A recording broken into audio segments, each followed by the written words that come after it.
Kabut tebal menutup hutan Sunda, sementara sebuah kerajaan besar berdiri seperti batu yang tak pernah retak, Pajajaran. Di puncaknya, Prabu Siliwangi Raja, yang namanya disebut dengan hormat oleh manusia dan makhluk gaib, menjaga adat leluhur dengan kesaktian, kanuragan, dan kebatinan.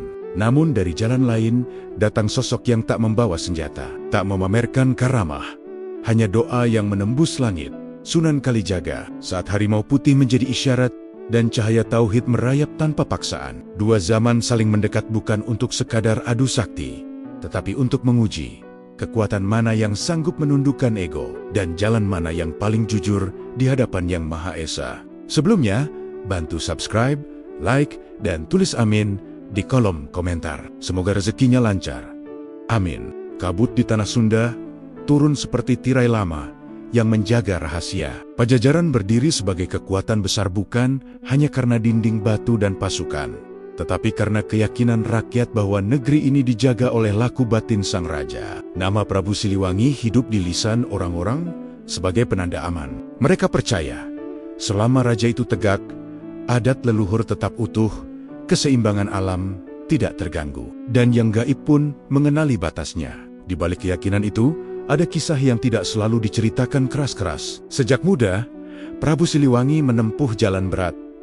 Semedi panjang, tirakat di hutan, menyelaraskan napas dengan ritme gunung dan sungai. Dari sana, tumbuh kesaktian kanuragan yang bukan untuk pamer, melainkan untuk menegakkan wibawa. Harimau putih menjadi simbol yang melekat, lambang keberanian, ketegasan, dan penjaga yang tak terlihat. Namun, perubahan jarang datang sebagai gemuruh. Ia lebih sering datang sebagai bisik yang menyusup melalui pasar, dermaga, dan perbincangan malam. Dari pesisir, kabar tentang jalan baru mulai merambat ke pedalaman. Bukan pasukan, bukan ancaman terbuka. Hanya cerita tentang seorang wali yang duduk bersama rakyat kecil, berbicara tentang hidup, tentang kejujuran, tentang Tuhan Yang Maha Esa. Istana mendengar bisik itu seperti mendengar getar halus dari tanah. Tidak ada pemberontakan, tidak ada bentrokan. Justru itulah yang membuatnya terasa ganjil.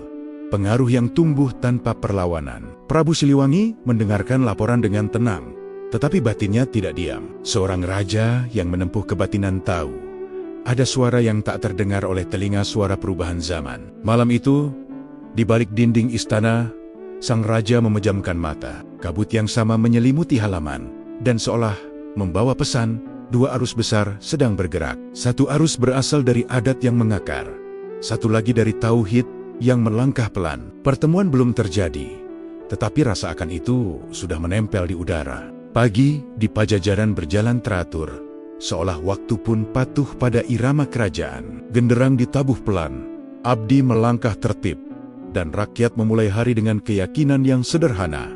Raja masih menjaga keseimbangan. Di Balayung, Prabu Siliwangi duduk tegap. Sorot matanya tenang, namun tajam, wibawa yang tidak lahir dari suara keras, melainkan dari kedalaman laku. Kesaktian tidak tumbuh dari satu malam. Ia tumbuh dari disiplin panjang. Menahan diri, menaklukkan nafsu, menata napas, membaca tanda alam. Prabu Siliwangi memahami kekuatan sebagai amanah. Kanuragan bukan sekadar jurus. Kebatinan bukan sekadar rasa. Itu cara seorang pemimpin menjaga negeri yang rapuh oleh keinginan manusia, serakah, takut kehilangan, dan mudah terhasut. Akan tetapi, justru pemimpin yang kuat paling cepat merasakan perubahan. Kabar tentang Sunan Kalijaga tidak datang sebagai ancaman, melainkan sebagai pertanyaan. Mengapa rakyat menjadi lebih tenang setelah mendengar tutur seorang pengembara sederhana? Mengapa kata-kata lembut bisa menembus lapisan adat tanpa memecahkannya? Sang raja tidak segera menilai. Ia menahan putusan karena ia tahu ketakutan sering lahir dari ketidaktahuan. Para penasehat kerajaan, para bangsawan, dan tokoh spiritual datang membawa kecemasan. Mereka bicara tentang adat yang bisa terkikis, tentang kewibawaan yang bisa pudar. Prabu Siliwangi mendengarkan, tidak menentang, tidak menyetujui. Hatinya memilih satu hal, membaca lebih dalam. Pada malam hari, ia masuk ke ruang semedi yang jarang disentuh. Di sana, kesunyian terasa seperti cermin. Dalam kesadaran yang tenang, ia memeriksa dirinya sendiri. Apakah kegelisahan itu benar tentang negeri atau tentang dirinya yang selama ini percaya bahwa kesaktian adalah pagar terakhir? Di luar istana angin berembus lebih dingin. Dedaunan berdesir seolah berbisik. Alam seperti menyiapkan panggung bukan untuk perang, melainkan untuk pertemuan dua cara memandang kekuatan. Prabu Siliwangi merasakan satu hal, bila tauhid datang dengan kelembutan, ujian terbesar bukan menahan musuh, tetapi menahan ego. Berbeda dengan kemegahan istana, Jalan Sunan Kalijaga adalah jalan yang merendah. Ia singgah di serambi rumah rakyat, duduk tanpa jarak, menyapa petani dan pengrajin seperti menyapa saudara. Pakaian sederhana, suara lembut, mata teduh, tidak ada ancaman, tidak ada tuntutan, tetapi banyak hati yang bergetar setelah mendengarnya. Sunan Kalijaga tidak mengajar dengan bahasa yang memotong budaya. Ia memeluk bahasa yang dipahami, lalu menyelipkan makna. Ia berbicara tentang hidup yang jujur, tentang menahan diri dari zalim, tentang hati yang bersih. Lalu pelan-pelan, kata Tuhan Yang Maha Esa tidak lagi terasa asing. Tauhid masuk bukan sebagai palu, melainkan sebagai cahaya yang menyusup melalui sela-sela kebiasaan. Orang-orang yang mendengar tidak serta-merta meninggalkan adat. Mereka justru mulai bertanya dengan cara baru. Bukan siapa yang paling sakti, melainkan apa yang paling benar. Perubahan itu kecil, tetapi bergerak seperti arus sungai di bawah permukaan. Tidak bising, namun pasti. Kabar tentang wali ini menyebar sampai telinga para bangsawan. Sebagian menertawakan. Pengembara tanpa pasukan tidak mungkin menggoyang kerajaan besar. Namun sebagian lain merasakan ancaman yang lebih halus. Pengaruh yang tumbuh tanpa perlawanan sulit dipatahkan, karena ia tidak memberi alasan untuk diserang. Sunan Kalijaga mendengar kabar kegelisahan istana. Tetapi ia tidak menambah api. Ia tidak membahas raja, tidak menyinggung takhta. Ia percaya, hidayah bukan hasil paksaan. Jika ada pertemuan, itu akan terjadi pada waktunya. Ia hanya menjaga laku, menguatkan doa, membersihkan niat, dan tetap menjadi jembatan antara manusia dan Tuhannya. Malam-malam, di sekitar Pajajaran, mulai terasa berbeda. Sebagian rakyat bermimpi tentang cahaya yang menuntun di tengah kabut. Sebagian lain merasa gelisah tanpa sebab. Anehnya, ketika Sunan Kalijaga hadir, kegelisahan itu mereda. Seolah ada ketenangan yang lebih luas dari kekuatan apapun yang dikenal selama ini. Di kejauhan, istana berdiri, dan di antara keduanya kabut, bisik, dan tanda-tanda alam takdir berjalan pelan menuju satu titik. Pertemuan yang akan menguji makna kesaktian dan tauhid di tanah Jawa. Malam di Pajajaran turun lebih berat dari biasanya. Angin terasa dingin. Kabut menebal, dan para penjaga istana merasakan sesuatu bergerak di balik batas dunia kasat mata. Tidak ada suara perang, tetapi ada tekanan yang membuat dada terasa sempit, seolah alam sedang menyampaikan pesan kepada mereka yang peka. Di padepokan para resi, semedi dilakukan lebih lama. Dalam keheningan, beberapa dari mereka melihat penglihatan yang sama. Harimau putih berdiri tegak, matanya tajam menatap ke depan. Di seberangnya, bukan musuh bersenjata, melainkan cahaya lembut yang tidak menyilaukan tenang, namun terasa kuat. Ketika penglihatan itu lenyap, napas mereka tertahan. Ini bukan mimpi biasa, melainkan isyarat perubahan besar. Kabar itu sampai ke istana seperti getar halus. Prabu Siliwangi memanggil para penasehat spiritual. Mereka bicara dengan bahasa yang hati-hati, karena di hadapan raja kata-kata bisa menjadi nasib. Sang raja mendengarkan tanpa menyela. Wajahnya tenang, tetapi sorot matanya menunjukkan ia memahami lebih dari yang diucapkan.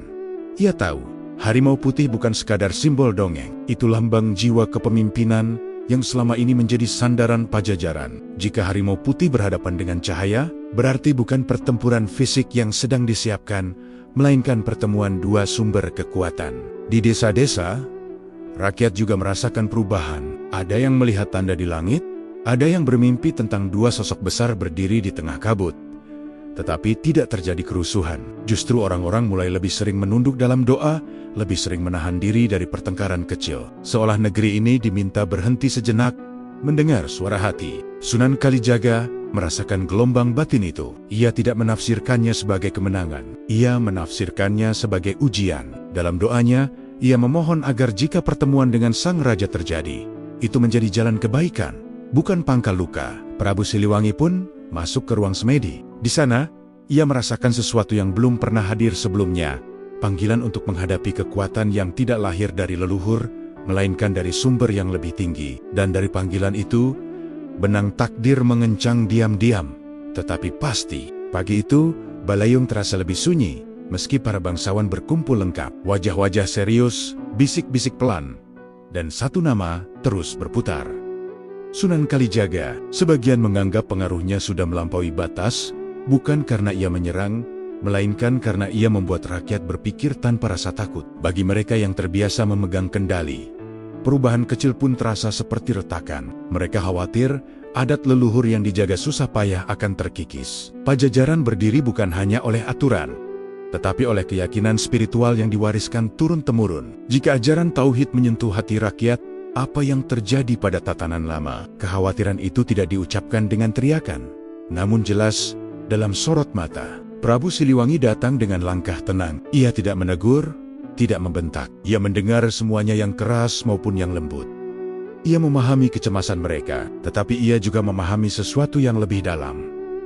Ketakutan sering menyamar sebagai melindungi tradisi. Sang raja memilih tidak mengambil keputusan tergesa. Ia menunda, bukan karena lemah, melainkan karena ia tahu keputusan yang lahir dari panik akan melahirkan luka panjang. Di dalam batinnya pertanda harimau putih dan cahaya itu kembali muncul, seolah berkata, ini bukan tentang mempertahankan atau menyerah, ini tentang memahami. Sementara itu, di luar tembok istana, Sunan Kalijaga tetap berjalan seperti biasa. Ia tidak mengubah sikap, tidak mengencangkan langkah.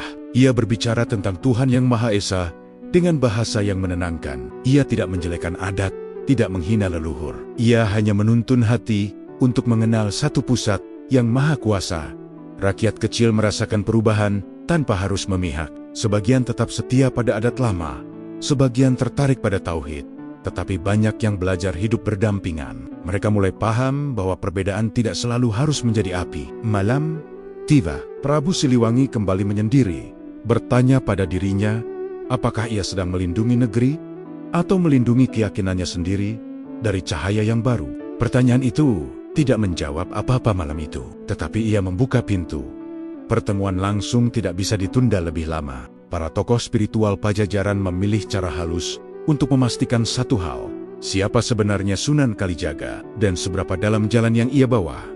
Mereka tidak membawa senjata, mereka membawa laku, pertanyaan, dan tekanan batin, cara yang hanya dipahami oleh mereka yang menempuh kebatinan. Sunan Kalijaga menerima kedatangan mereka seperti menerima tamu biasa. Ia mempersilakan duduk, menyuguhkan air seadanya, dan berbicara tanpa jarak. Kesederhanaan itu membuat beberapa resi terkejut. Mereka datang dengan kewaspadaan, namun disambut dengan ketulusan yang sulit dipalsukan. Ujian pertama adalah dialog. Pertanyaan dilontarkan tentang asal kekuatan, hubungan manusia dengan alam, dan makna penghambaan. Sunan Kalijaga menjawab tanpa menggurui. Kalimatnya sederhana, tetapi tepat menyentuh inti. Sejumlah resi merasakan getar halus di dada, seolah ada simpul lama yang perlahan terurai. Ujian berikutnya lebih berat. Salah satu pendekar batin melepaskan tekanan spiritual, bukan untuk melukai, melainkan untuk melihat apakah sang wali akan goyah.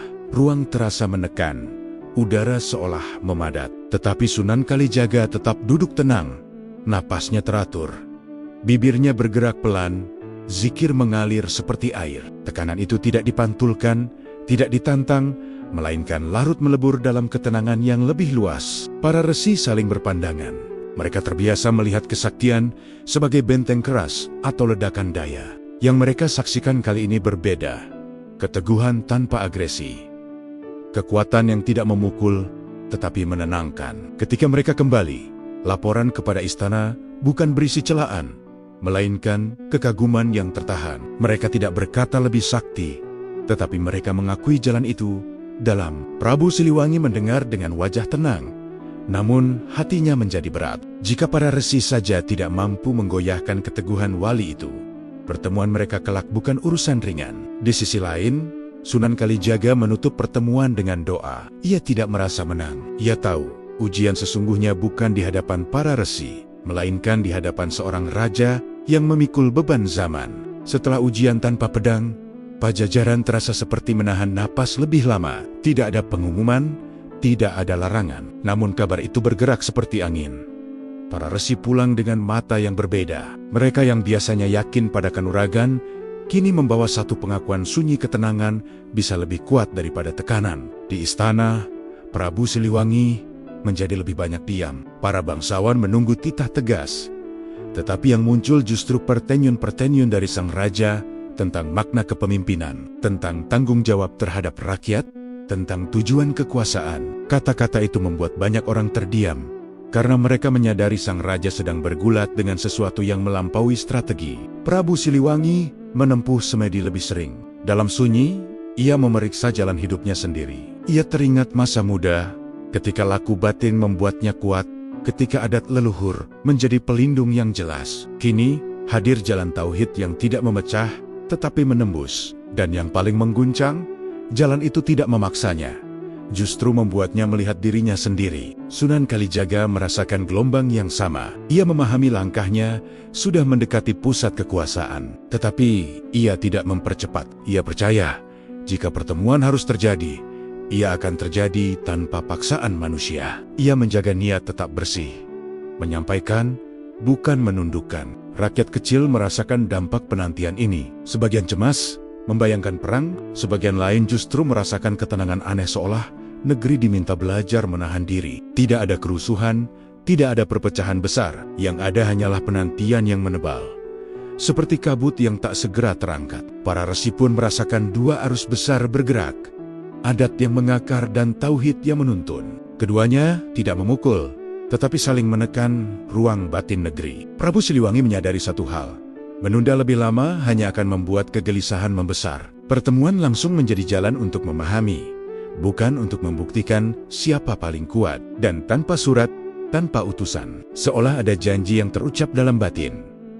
Langkah berikutnya akan membawa dua sosok besar ke satu titik yang sama. Tidak ada undangan yang dikirim dari istana, tidak ada pesan resmi yang dibawa ke serambi rakyat. Tetapi anehnya, di dalam batin Prabu Siliwangi dan Sunan Kalijaga, arah itu terasa jelas seolah takdir menuntun kaki mereka pada jalur yang sama. Pajajaran memasuki hari-hari yang lebih senyap. Istana tetap berjalan, tetapi suasana terasa berbeda. Para abdi menahan bicara, para bangsawan menahan desakan. Mereka menunggu keputusan yang tidak diumumkan. Mereka tahu, bila raja bergerak, sejarah akan bergeser. Prabu Siliwangi tidak mengumumkan apapun. Ia hanya mempersiapkan diri dengan laku yang paling jujur.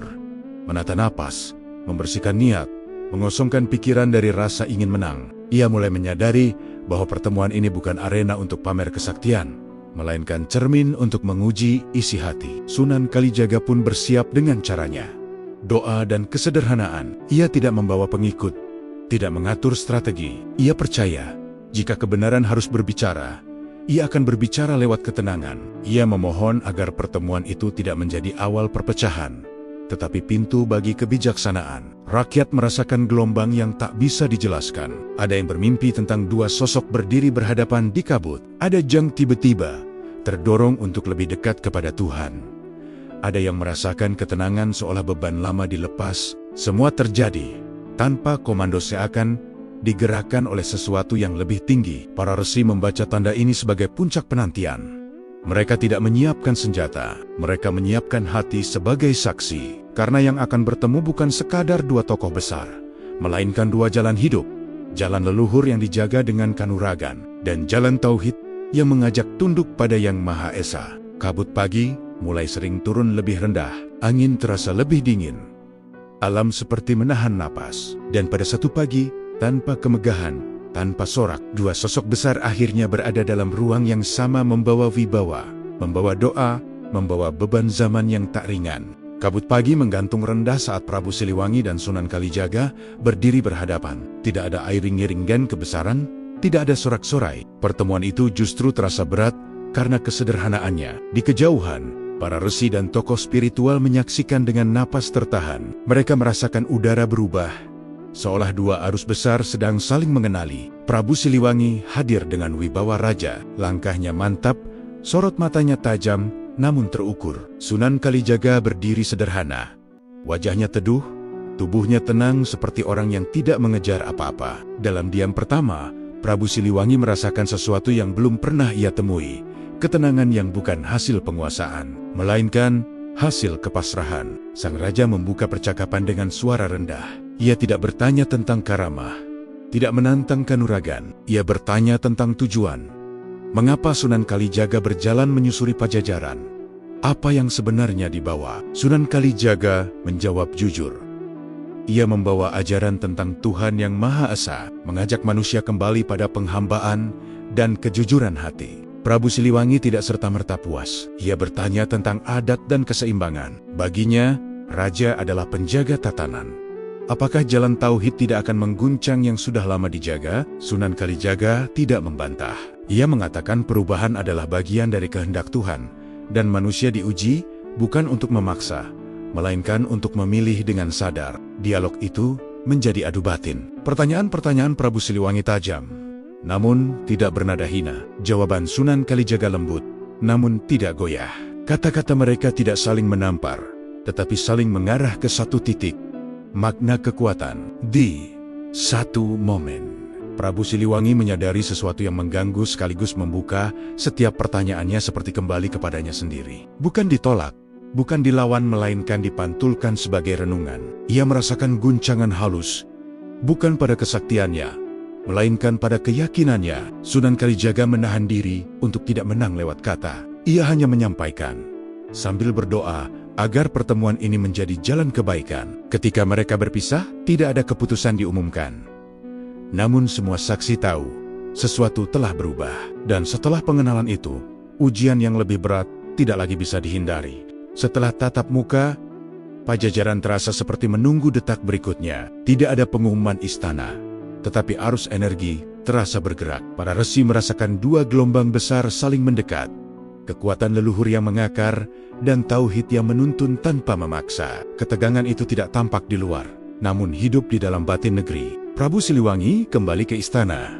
Dengan langkah tegap, ia tidak menunjukkan kegoncangan, tetapi kata-kata Sunan Kalijaga bergema di dalamnya. Selama ini, ia memahami kekuatan sebagai pagar, menjaga adat, melindungi rakyat, mempertahankan keseimbangan. Namun kini ia dihadapkan pada kekuatan yang tidak membangun pagar, melainkan membuka pintu. Para bangsawan kembali mendesak. Mereka ingin sikap tegas, ingin batas yang jelas. Prabu Siliwangi justru semakin hati-hati. Ia sadar, berhadapan dengan jalan tauhid bukan seperti berhadapan dengan musuh yang bisa dipukul. Jalan itu tidak menantang takhta, tetapi menantang cara pandang tentang makna kuasa. Di sisi lain, Sunan Kalijaga merasakan beban yang dipikul sang raja. Ia tidak ingin menambah api di istana. Ia menjauh dari pusat kekuasaan, memilih kembali ke rakyat. Tetapi doa-doanya semakin dalam, karena ia tahu pertemuan berikutnya bisa terjadi bukan sebagai dialog, melainkan sebagai ujian laku. Benturan nilai mulai terlihat di hati banyak orang. Ada yang melihat adat sebagai benteng terakhir martabat. Ada yang melihat tauhid sebagai cahaya yang membebaskan. Tetapi tidak semua menjadi permusuhan. Sebagian rakyat justru belajar menghormati tradisi tanpa menjadikannya berhala, mengenal tauhid tanpa merendahkan budaya. Prabu Siliwangi, dalam semedi, mulai bertanya pada dirinya dengan jujur, apakah ia menjaga adat untuk kebaikan, atau karena takut kehilangan identitas? Pertanyaan itu menyakitkan, karena menuntut keberanian untuk meragukan diri sendiri. Para resi membaca tanda, pertemuan lanjutan akan terjadi. Tidak perlu diumumkan, karena alam sendiri sudah mengarah ke sana. Kabut turun lebih tebal, angin lebih kencang, dan tanah seolah bergetar halus bukan sebagai ancaman perang, tetapi sebagai saksi bahwa dua jalan besar akan diuji, bukan untuk saling meniadakan, melainkan untuk memperlihatkan hakikatnya. Pada hari yang seperti disepakati tanpa kata, pertemuan lanjutan terjadi. Alam menjadi saksi. Kabut turun perlahan, angin berputar lembut, dan udara terasa berat di sekitar tempat itu. Prabu Siliwangi berdiri tegak, memusatkan laku batin. Kesaktian kanuragan yang diwarisi dan diasah bertahan-tahan, mengalir seperti arus kuat. Di hadapannya Sunan Kalijaga berdiri sederhana, tetapi auranya tenang-tenang yang tidak kosong, melainkan penuh. Ujian tidak dimulai dengan serangan fisik. Prabu Siliwangi mengerahkan kekuatan dalam diam, menekan ruang dengan daya yang pekat. Para resi yang menyaksikan merasakan sensasi panas dan dingin datang bersamaan. Ini kekuatan yang selama ini menjaga Pajajaran. Kuat, terlatih, dan tegas. Namun Sunan Kalijaga tidak melawan dengan pola yang sama. Ia menutup mata, menata napas, dan melafalkan zikir dalam hati. Tidak ada penolakan keras, tidak ada benteng agresif. Tekanan itu seperti disambut oleh ketenangan yang lebih luas. Energi yang menekan tidak memantul, tidak menembus, melainkan perlahan melebur seperti ombak yang reda saat menyentuh pasir. Prabu Siliwangi merasakan keanehan yang mengguncang batin. Kekuatannya tidak menemukan sasaran untuk ditundukkan, tidak ada tanda kalah, tetapi tidak ada pula ruang menang. Ia menggali daya lebih dalam, memanggil disiplin laku yang selama ini menjadi kebanggaannya.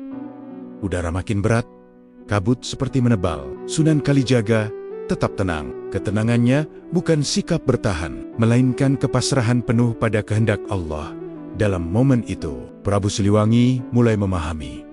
Adu ini tidak menghasilkan pemenang, seperti yang ia kenal. Kesaktiannya tetap ada, tetapi ada kekuatan lain yang tidak bisa diukur dengan ukuran kanuragan kekuatan yang tidak mengalahkan, melainkan mengajak menunduk. Perlahan, tekanan mereda sendiri. Tidak ada yang jatuh, tidak ada yang terluka, tetapi keheningan setelahnya terasa lebih berat dari benturan. Prabu Siliwangi menarik napas panjang, menyadari sesuatu telah menyentuh hatinya. Sunan Kalijaga membuka mata, menatap dengan hormat. Tidak ada kata yang diperlukan. Yang barusan terjadi sudah cukup berbicara. Kesaktian bisa berdiri, tetapi tauhid bisa meluruhkan ego. Adu ilmu telah selesai, tetapi yang tertinggal justru lebih berat. Prabu Siliwangi kembali ke istana tanpa iring-iringan. Wajahnya tetap tenang, langkahnya tetap tegap. Namun di dalam dadanya ada gelombang yang belum pernah hadir. Ia tidak kalah, tetapi ia juga tidak menang. Yang ia temui adalah cermin-cermin yang memantulkan pertanyaan tentang makna kekuatan. Malam itu, ia memilih menyendiri. Ruang semedi yang paling sunyi menjadi tempatnya duduk bersila. Biasanya, bayangan harimau putih hadir sebagai tanda wibawa dan perlindungan. Kini harimau putih itu berdiri dalam diam, seolah menunggu jawaban yang belum terucap. Prabu Siliwangi merasakan bahwa selama ini ia jarang bertanya, kemana arah semua kesaktian itu bermuara. Kata-kata Sunan Kalijaga terulang di benaknya.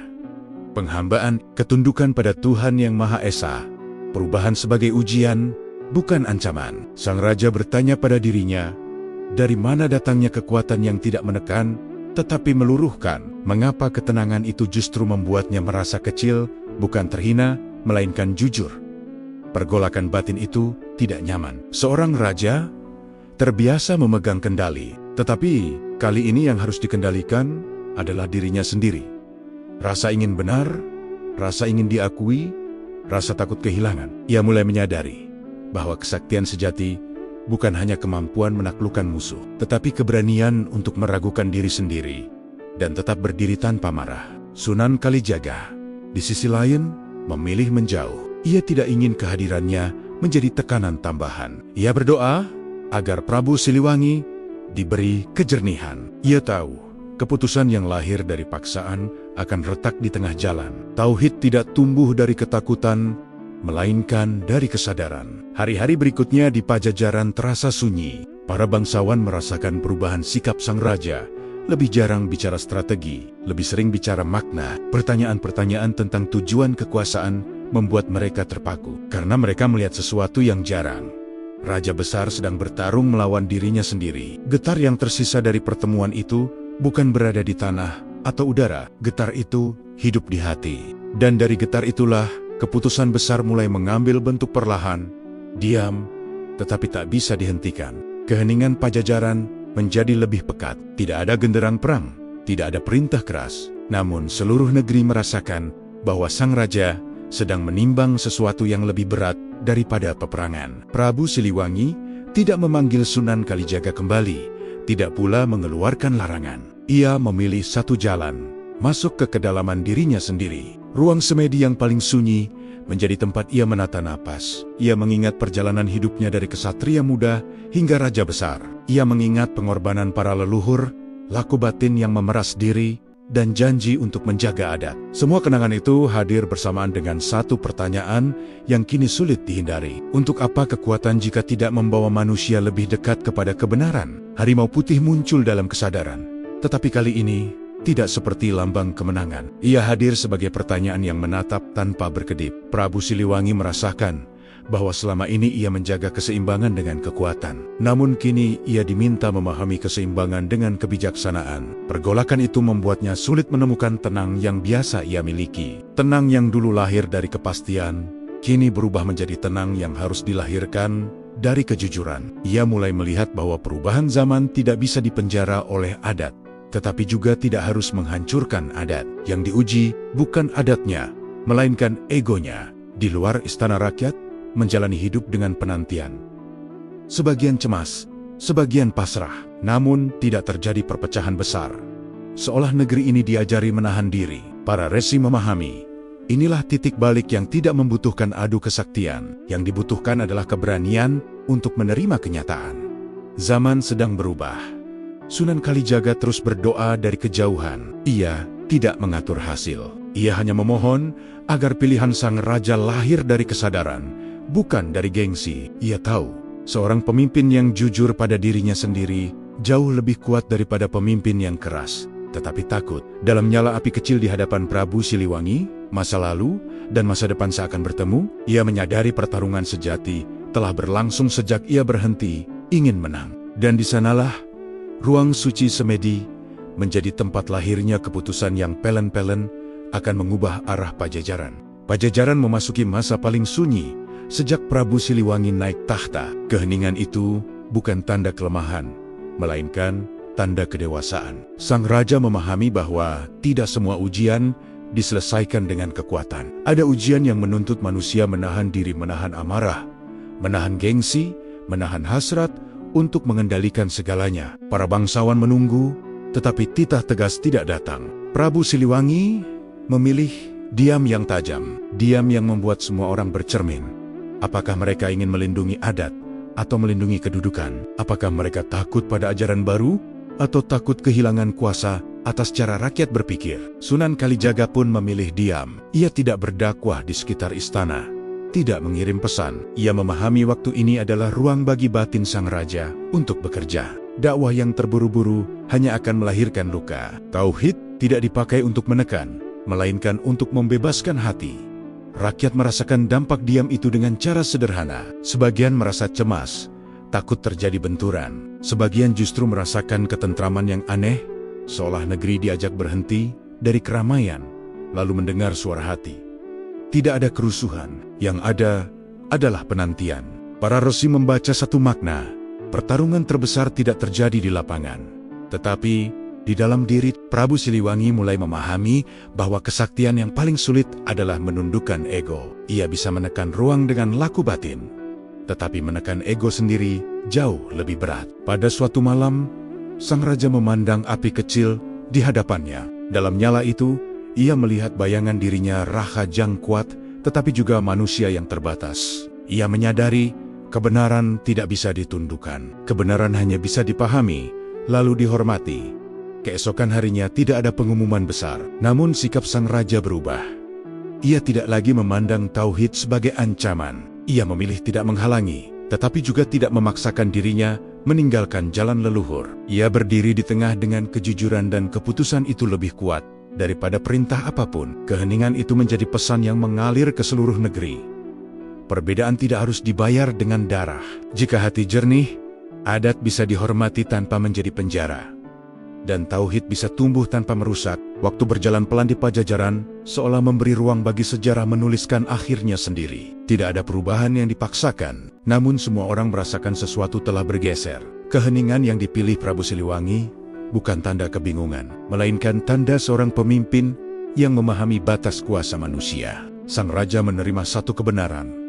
Zaman tidak bisa ditahan, dan kebenaran tidak bisa dipenjara oleh adat. Tetapi menerima bukan berarti membenci masa lalu. Ia tetap menghormati laku leluhur, tetap menjaga tatanan negeri, tetap memelihara martabat Pajajaran. Hanya saja, ia tidak lagi menjadikan adat sebagai tembok untuk menolak cahaya yang datang. Keputusan itu sederhana, namun berat. Seorang raja besar memilih tidak memerangi perubahan dan tidak pula menungganginya. Ia membiarkan rakyat belajar, memilih, dan tumbuh dengan kesadaran sendiri. Pajajaran tetap berdiri.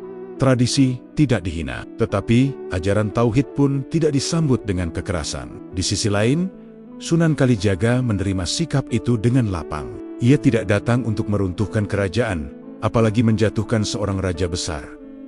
Ia datang untuk menyampaikan, ia menghormati Prabu Siliwangi sebagai pemimpin yang berani, jujur pada dirinya sendiri, sebuah kesaktian batin yang tidak dimiliki banyak orang, terutama mereka yang berada di puncak. Sunan Kalijaga melanjutkan perjalanan. Ajarannya meresap pelan di tengah masyarakat, tentang Tuhan Yang Maha Esa, tentang adab, tentang hati yang bersih. Ia tidak meninggalkan jejak pertentangan, melainkan jejak kebaikan yang menyatu dengan budaya. Ia memahami, hidayah bukan milik manusia, itu kehendak Allah. Legenda tentang Prabu Siliwangi berkembang. Ada yang berkata, ia moksa, menyatu dengan alam. Ada yang melihatnya sebagai simbol raja yang tahu kapan harus mundur dengan terhormat. Apapun versi yang hidup, satu hal tidak pudar, wibawa dan kebijaksanaannya dikenang lintas zaman. Rakyat belajar dari peristiwa ini. Perbedaan tidak selalu berakhir pada pertumpahan darah. Kesaktian sejati bukan sekadar kanuragan, melainkan kemampuan menahan diri. Dan iman, ketika disampaikan dengan kelembutan, mampu berjalan berdampingan dengan budaya tanpa menghancurkan. Akhir kisah ini tidak ditutup oleh sorak kemenangan. Tidak ada yang ditundukkan, tidak ada yang direndahkan. Yang tertinggal adalah pelajaran tentang manusia. Betapa mudahnya kita ingin menang, dan betapa sulitnya menundukkan ego. Prabu Siliwangi dan Sunan Kalijaga dikenang sebagai dua jalan besar yang pernah bertemu. Satu jalan memegang adat leluhur dengan kesaktian dan tanggung jawab. Satu jalan menuntun hati menuju tauhid Tuhan Yang Maha Esa dengan kelembutan dan kepasrahan. Ketika keduanya bertemu, ternyata yang diuji bukan siapa yang paling kuat, melainkan siapa yang paling jujur terhadap kebenaran. Kesaktian Prabu Siliwangi tidak runtuh. Ia tetap raja yang disegani, penjaga zaman yang memahami beban kuasa. Tetapi ia menemukan batas, ada kekuatan yang tidak bisa ditaklukkan dengan tekanan. Kekuatan itu bukan datang dari jurus, melainkan dari ketundukan. Dari zikir yang lirih, dari hati yang tidak memaksa, dari keberanian mengakui bahwa manusia tetap kecil di hadapan Yang Maha Kuasa. Sunan Kalijaga pun tidak memaksa hasil. Ia tidak mengejar tahta, tidak mencari pengikut dengan rasa ingin menang. Ia hanya menyampaikan, ia menghormati Sang Raja Karenayato, seorang pemimpin yang memilih tidak menumpahkan darah demi mempertahankan. Gengsi telah memenangkan pertarungan yang paling berat di tanah Pajajaran.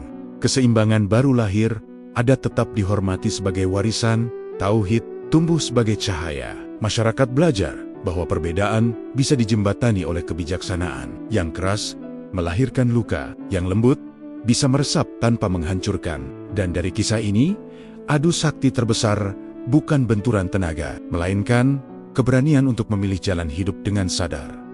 Dua jalan boleh berbeda, namun bila ditempuh dengan kejujuran dan kebijaksanaan, keduanya tetap bermuara pada tujuan luhur, menjaga kemanusiaan dan mengagungkan Yang Maha Kuasa.